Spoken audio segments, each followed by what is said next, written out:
بسم اللہ الرحمن الرحیم۔ السلام علیکم ورحمۃ اللہ وبرکاتہ۔ ہمارے معاشرے میں جو چیزیں پائی جاتی ہیں ان میں ہمیں اپنی غلطیوں کا دیکھنا چاہیے، احساس کرنا چاہیے۔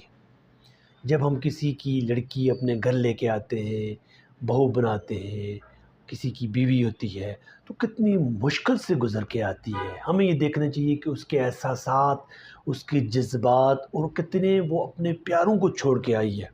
اس کے ساتھ ہمارا رویہ کیا ہے، اور اس رویے کو درست کرنا ہی ہماری ذمہ داری ہے۔ ہم اچھی زندگی گزارنے کے لیے ایک فیملی میں خاندان جتنا مضبوط ہوگا، ہم اتنے خوش رہ سکتے ہیں۔ جب تک خاندان خوش نہیں ہوگا، اپنے گھر والوں کو ہم خوش نہیں رکھ سکیں گے، ان کے ساتھ اچھے تعلقات نہیں ہوں گے، اور اتنے دور سے اور کتنے اپنے ان قریبیوں کو چھوڑ کے جو آ رہی ہے خاتون، اس کے ساتھ ہمارا رویہ کیا ہوتا ہے، یہ دیکھنے کی ضرورت ہے۔ اس طرح کے بہت سے واقعات ہیں، ہمیں دیکھنے کی ضرورت ہے۔ ایک اسی طرح کا واقعہ ہے کہ ایک خاتون جس کا ایک ہی بیٹا تھا، اور وہ شادی ایسے گھرانے میں کرنی چاہتی تھی جو ان سے غریب ہوں، یعنی وہ پیسے دولت ان کے پاس اس طرح نہ ہو، کم ہو بہت ان سے۔ تو اس کا جو بیٹا تھا وہ راضی ہو گیا، کیونکہ اس کے کوئی چوائس بھی نہیں تھی۔ لیکن اس کے ساتھ ہی بہت سے چیزیں جو نا سامنے آئی ہیں۔ بچی جب شادی ہوئی ہے تو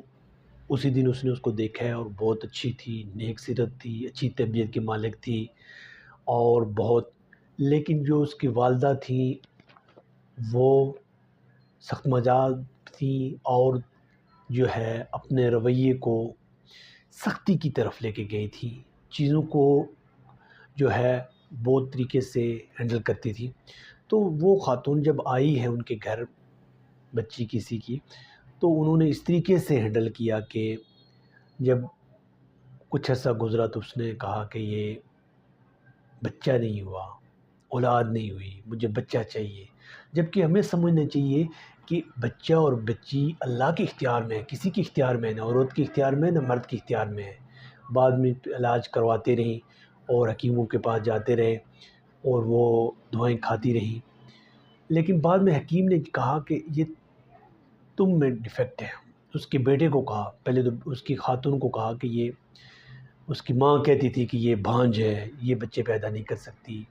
لیکن بعد میں جب ان کو اس طریقے سے اندازہ ہوا اور وہ کہنے لگے کہ یہ، اس نے کہا کہ یہ لڑکا جو ہے اس میں پرابلم ہے، تو بڑا غصہ ہوا، بڑا ہی تنگ، تو حتیٰ کہ کسی میں بھی ہو سکتا ہے، لیکن وہ پھر اس طریقے سے واپس آ گئے۔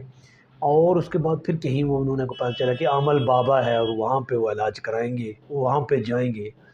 تو ہم دیکھ سکتے ہیں کہ وہاں پہ بھی جانے کے لیے وہ تیار ہو گئی، اور وہ پھر بڑا، اس کی جو طبیعت تھی ایک بابے کی، بڑی گورتا تھا، بڑی سختی سے جو ہے نا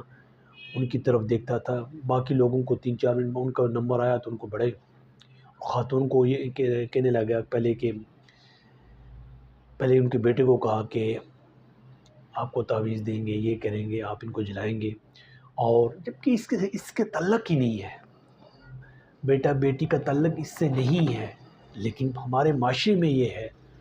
پھر بعد میں انہوں نے یہ کہا، اس کو تعویذ جلانے کے لیے کہا، اور اس کے بعد پھر انہوں نے اس عامل بابے نے وہ لڑکے سے کہا کہ اپنے بال کچھ کاٹ کے دو، پھر اس سے لڑکی کو کہا کہ بال کاٹ کے، جبکہ وہ حجاب میں تھی، پردے میں تھی، لیکن اس کی والدہ ساتھ تھی، اور وہ بڑی ایک دم اڑم بڑم کر کے اس کو اٹھی اور اس دم چادر ہٹا کے اس کے بال کاٹ کے دے دیے، جبکہ وہ تو پردے میں تھی وہ۔ لیکن ہمارے جو طریقہ کار ہیں، ہم کہاں تک چلے جاتے ہیں؟ کیوں؟ یہ چھوٹی چھوٹی چیزیں ہوتی ہیں لیکن ان کو ہم دیکھتے نہیں ہیں، معاشرے میں پھیلی ہوئی ہیں۔ اولاد دینا صرف اللہ کا کام ہے، بچہ یا بچی کسی کا، اگر کسی میں کوئی میڈیکلی ہے ایشو تو اس کا پراپر طریقے سے علاج ہوگا، نہ کہ عمل بابے کو کچھ بھی نہیں پتہ، لیکن وہ پیسے لینے کے لیے، ان کی عزت لوٹنے کے لیے، ان کے جو ہے گھروں میں اور فتنہ فساد کرنے کے لیے وہ تو موجود ہے۔ پھر وہ نیکسٹ جو ہے، اس نے وہ بال دونوں کے جلائے اور اس راکھ کر کے کہا کہ یہ آپ کھائیں گے دوائی کے طور پہ۔ اندازہ کر لیں کہ بالوں کو کھانا اور کتنی بڑی خطرناک چیز ہے، اور وہ راکھ کتنی میڈیکلی ایشو ہے۔ لیکن وہ اس طرح کرتے رہے۔ بعد میں جب انہیں احساس ہوا پھر ان کے پاس گئے، لیکن وہ ان کا بیٹا کہہ رہا تھا کہ یہ بابا مجھے اچھا نہیں لگ رہا، اس کا عمل پڑھا لکھا بھی تھا لیکن باپ والدہ کی جگہ وہ بول نہیں سکتا تھا۔ بعد میں پھر انہیں پھر جانا پڑا اور وہاں پہ پھر انہوں نے دیکھا کہ کس طریقے سے ہینڈل کرے۔ وہ لڑکی جو باپردہ تھی اور کتنے دور، وہ بابا پھر جو ہے ان کو کہنے لگا نیکسٹ جب گئے تو انہوں نے کہا کہ بچہ پتلا تھا اسی کی طرح، انہوں نے کہا کہ یہ جو رات کو 3 بجے کے قریب صبح کہیں قبرستان میں جا کے اس نے جو ہے نا کسی قبر میں جو ہے پرانی قبر میں جو ہے اس کو دفنانا ہے۔ وہ تو سن کے تو وہ چیخ نکل گئی کہ یہ کیسا کام ہے، اس کا کیا اس سے تعلق ہے۔ لیکن ہمارے اس کی والدہ ضد کرتی رہی، وہ اس پڑی رہی کہ یہی کرنا پڑے گا۔ تو کتنا بری سی چیز کو ہم لے کے آ جاتے ہیں۔ ہمیں سمجھنا چاہیے کہ اس کا کوئی اس سے تعلق ہے، بچہ کو، بچی یا پیدائش سے اسے کیا تعلق ہو سکتا ہے، گروتھ۔ یہ مائنڈ سیٹ اس طرح کے بنا ہوا معاشرے میں، تو پھر وہاں سے وہ آ جاتے ہیں اور اسی طرح کرتے ہیں، وہ بیگم کو چھوڑ کے آ جاتے ہیں اور وہ پھر 3 بجے اور پھر بعد میں پھر اس کا جو ہسبینڈ ہے کچھ ٹائم بعد پھر وہ بائک موٹر سائیکل سٹارٹ کرتا ہے، نکلتا ہے، والدہ اس کو روکنے کی کوشش کرتی ہے لیکن جاتا ہے، دیکھتا ہے، آوازیں دیتا ہے، جا کے دیکھتا ہے کہ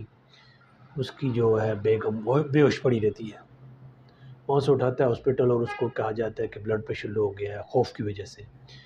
اور پھر اس کو علاج کراتے ہیں اور پھر دن دہاڑے ٹھیک ہوتی ہیں، واپس آتی ہے تو اس کی والدہ بڑی سختی کرتی ہے۔ تو پھر وہ اس کو اپنی والدہ کو کہتا ہے کہ آپ کا ایک جائز مقام ہے، آپ کی احترام ہے، لیکن یہ کسی کی بیٹی ہے، اس پہ ہم ظلم زیادتی نہیں کر سکتے، یہ کتنی اچھی ہے، آپ کی ہر بات مان رہی ہے، کتنے عرصے سے ہم اس کو تنگ کر رہے ہیں، بیٹا یا بیٹی اولاد دینا یہ تو اللہ کے کام ہے، تو ہم کہاں پہ ہیں، کس طریقے سے ہم چیزوں کو لے کے چلتے ہیں جو معاشرے میں پھیلی ہوئی ہیں۔ ان چیزوں سے میڈیکلی آپ چیک کروائیں گے لیکن یہ بابے والے کام کہاں سے آ گئے۔ پھر وہ انہوں نے دیکھا اور انہوں نے اس کے خاوند نے کہا کہ اب میں کوئی بھی جو ہے نا، اس نے ڈارس بنی، انہوں نے کہا کہ میں کبھی بھی اسی طرح کوئی کام اس طرح ہم نہیں کریں گے، اور یہ جتنے بھی جاہلی پیر ہیں اور اس طرح بابے ہیں،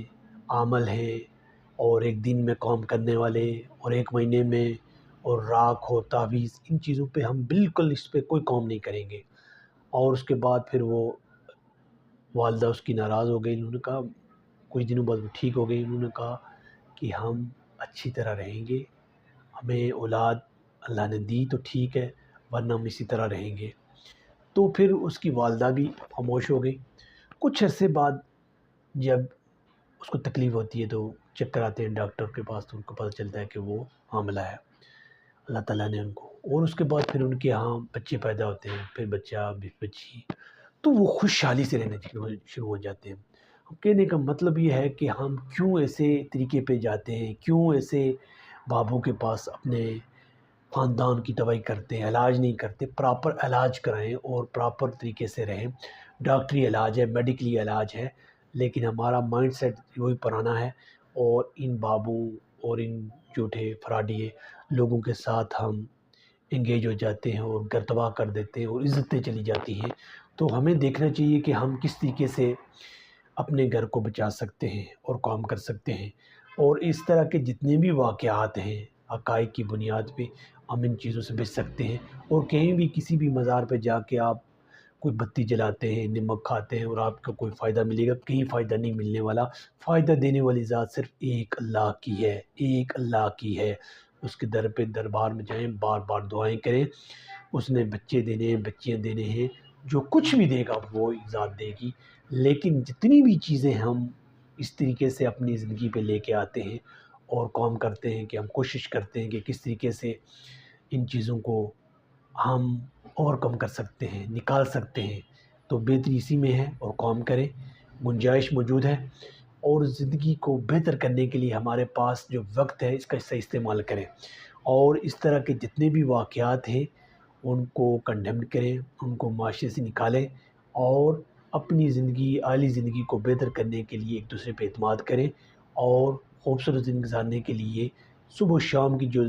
ہماری فیلنگز ہیں وہ اچھی کرنے کی کوشش کریں، ہمیں جو اچھا محسوس ہو رہا ہے وہ بہتر کرنے کی کوشش کریں۔ 10% جو ہے خوشی باہر سے ملے گی، 90% ہمیں خوش خود رہنا پڑے گا، کہیں سے کوئی نہیں مل سکتا۔ تو کس طریقے سے ہم کام کر سکتے ہیں، اس پہ کام کرنے کی ضرورت ہے۔ اللہ کی توفیق سے ممکن ہے۔ والسلام۔